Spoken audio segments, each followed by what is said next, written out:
কলকাতা থেকে 130 কিলোমিটার দূরে গঙ্গা নদীর তীরে অবস্থিত মায়াপুর শ্রী চৈতন্য মহাপ্রভুর জন্মস্থান হিসেবে হিন্দু ধর্মের মধ্যে একটি পবিত্র স্থান হিসেবে বিবেচিত। মায়াপুর মূলত শ্রী চৈতন্য দেব ও ইস্কন চন্দ্রোদয় মন্দিরের জন্য বিখ্যাত।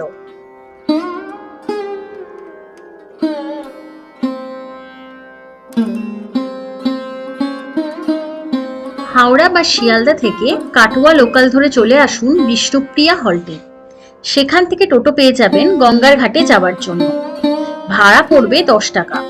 তারপর 3 টাকায় নৌকায় চলে আসুন মায়াপুর ঘাটে। মায়াপুর ঘাট থেকে টোটো বা পায়ে হেঁটে পৌঁছে যান মন্দির। তবে বিষ্ণুপ্রিয়া হল্টে সব ট্রেন দাঁড়ায় না, তাই আসার আগে ট্রেনের সময়সূচি দেখে নেবেন।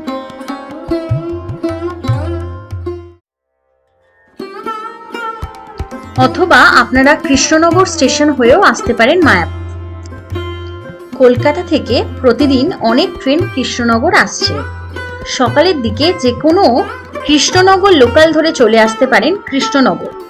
কলকাতা থেকে কৃষ্ণনগর স্টেশনের দূরত্ব 100 কিলোমিটারের একটু বেশি ও সময় লাগে 2 ঘন্টার কাছাকাছি। কৃষ্ণনগর স্টেশন থেকে অটো, টোটো বা বাস ধরে চলে আসুন হুলোর ঘাট। টোটো রিজার্ভ করলে 150 টাকা নেবে, আর অটোতে করে আসলে মাথা পিছু পড়বে 30 টাকা। 3 টাকা দিয়ে টিকিট কেটে জলঙ্গি নদীর খেয়াপার হয়ে যান। এরপর মাথা পিছু 10 টাকা দিয়ে টোটোতে করে পৌঁছে যান মায়াপুরের ইস্কন মন্দির। এটা জলঙ্গি নদী।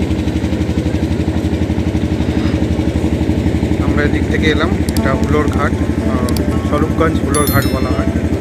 এটা এখান থেকে এই নৌকোয় চেপে পাড়ে যেতে হয়। এটা কলকাতা থেকে মায়াপুরের সড়ক পথে দূরত্ব 130 কিলোমিটার। গাড়িতে ন্যাশনাল হাইওয়ে ধরে 3.5 থেকে 4 ঘন্টায় পৌঁছে যাবেন মায়াপুর। মায়াপুর ইস্কন মন্দিরে গাড়ি রাখার সুবন্দোবস্ত রয়েছে।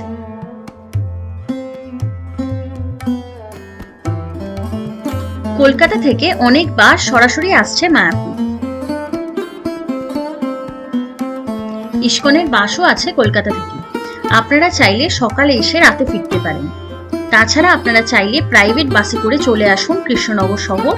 তারপর সেখান থেকে সোজা একটা বাস ধরে চলে যান ইস্কন মন্দির। মন্দির দর্শনের জন্য কলকাতা থেকে এসি বাস সার্ভিসের ব্যবস্থাও রয়েছে। প্রতিদিন সকাল 5:15 কলকাতা থেকে ছাড়ে ও সকাল 11টায় মায়াপুর পৌঁছয়। আবার ফিরবার জন্য বিকেল 4টে মায়াপুর থেকে কলকাতার উদ্দেশ্যে রওনা হয়। বাস, গাড়ি বা হোটেল বুক করার জন্য কন্ট্যাক্ট ডিটেলস ভিডিওতে দেওয়া রইল। খেয়া পার করে একটা টোটো নিয়ে আমরা পৌঁছে গেলাম মন্দিরে। প্রথমেই এই মন্দিরটা দেখতে পাচ্ছি, মায়াপুরে নেবেই খেয়া পার হয়ে মায়াপুর এলাম। ইস্কন চন্দ্রোদয় মন্দির মায়াপুরের মূল আকর্ষণ। এখানে অনেকগুলি মন্দির রয়েছে।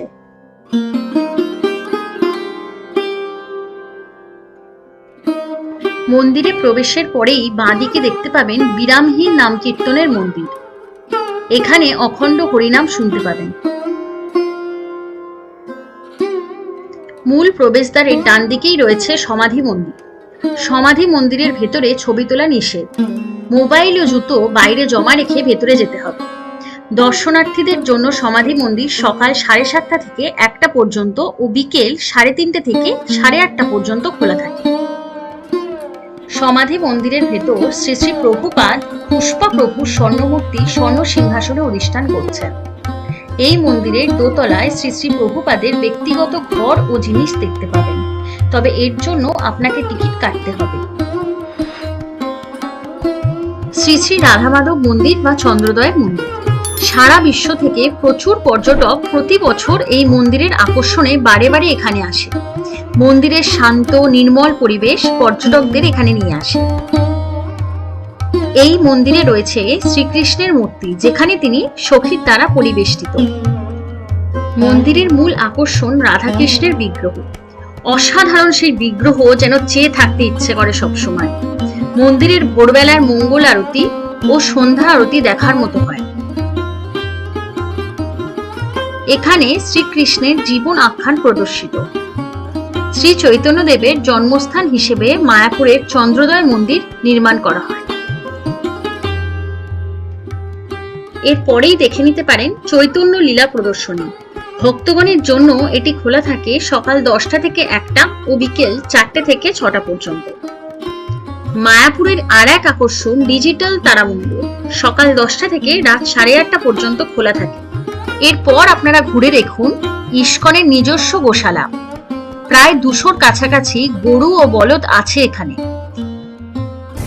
আমরা এখন গোশালাতে ঢুকছি। দারুণ স্মেল, এখানে অনেক ভালো ভালো ধূপ পাওয়া যায়।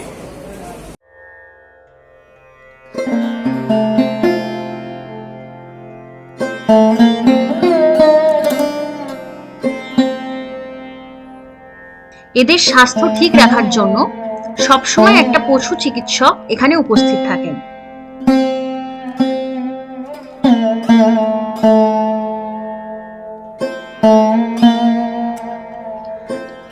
এখানকার গরুগুলো এতটাই সুন্দর যে বারবার মায়াপুর গেলেই মন চাইবে একবার গোশালা ঘুরে দেখতে।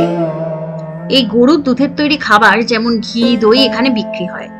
অবশ্যই মায়াপুর ঘুরতে গেলে এখানকার দই, দুধ বা পনির কিনে আনবে। পূজা ও আরাধনার সময় শীতকালে ভোর 4:30 ও অন্যান্য সময় 4:15 থেকে মঙ্গল আরতি, সকাল 7:15 দর্শন আরতি, সকাল 8টায় ভাগবতম আলোচনা, দুপুর 12টায় ভোগ আরতি, বিকেল 4টে ধূপ আরতি, শীতকালে সন্ধ্যে 6টা ও অন্য সময় 6:30টায় সন্ধ্যা আরতি, সন্ধ্যে 7:30টায় ভগবত গীতা পাঠ, রাত্রি 8:15 শয়ন আরতি।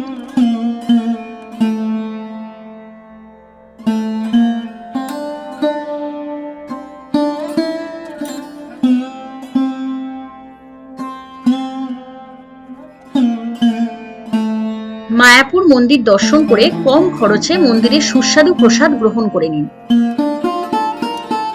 দুপুরে ও রাত্রে খাবার ব্যবস্থা রয়েছে। দুপুরে খাবার জন্য 12টার মধ্যে কুপন সংগ্রহ করতে হবে। গীতা ভবন, গদা ভবন, নামহট্ট ভবনে খাবার পাওয়া যায়। দুপুরে খাবার 50 থেকে 70 টাকা ও রাত্রের খাবার 40 থেকে 50 টাকার মধ্যে থাকে। বাচ্চাদের জন্য হাফ দামে টিকিট কেটে নিতে হবে। রাতের জন্য টিকিট বা কুপন সন্ধ্যের আগে সংগ্রহ করতে হবে। রাত্রের খাবার রাত্রি 8টায় পরিবেশিত হয়।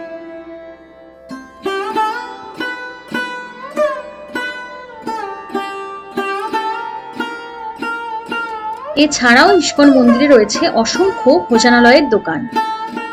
মন্দির চত্বরে রয়েছে অনেক রেস্টুরেন্ট যেখানে আপনারা চা, পাস্তা ও জলখাবার পেয়ে যাবেন।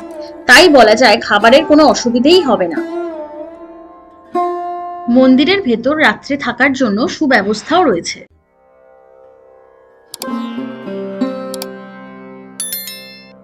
ইস্কন মন্দির চত্বরে 100 টাকা থেকে 5000 টাকা প্রতিদিন হিসেবে ঘর পেয়ে যাবেন। ঘর ভাড়া করবার জন্য স্ক্রিনে দেওয়া নাম্বারে যোগাযোগ করে নিন। তবে একান্তই যদি রুম না পান তবে মায়াপুরের কোনো হোটেলে থেকে যান। আমরা ছিলাম হোটেল সুপ্রভাতে। এই হোটেলের ফোন নাম্বারও ভিডিওতে দিয়ে দিলাম।